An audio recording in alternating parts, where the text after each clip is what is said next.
My husband cheated while I was sick. Now I own everything. I, 34F, was married to my husband, 36M, for almost a decade. People thought we were perfect.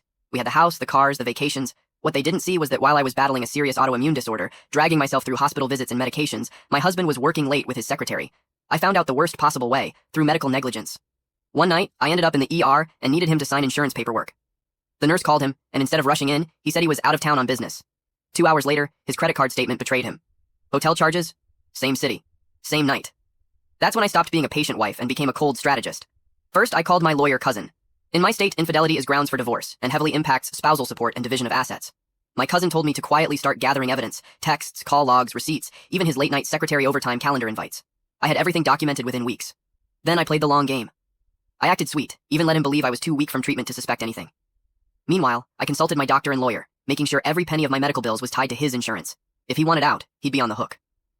The day I finally filed, he was blindsided. He actually tried to paint me as unstable because of my illness, until my lawyer pulled out the receipts, the hotel records, the texts where he told his mistress I was basically dying anyway.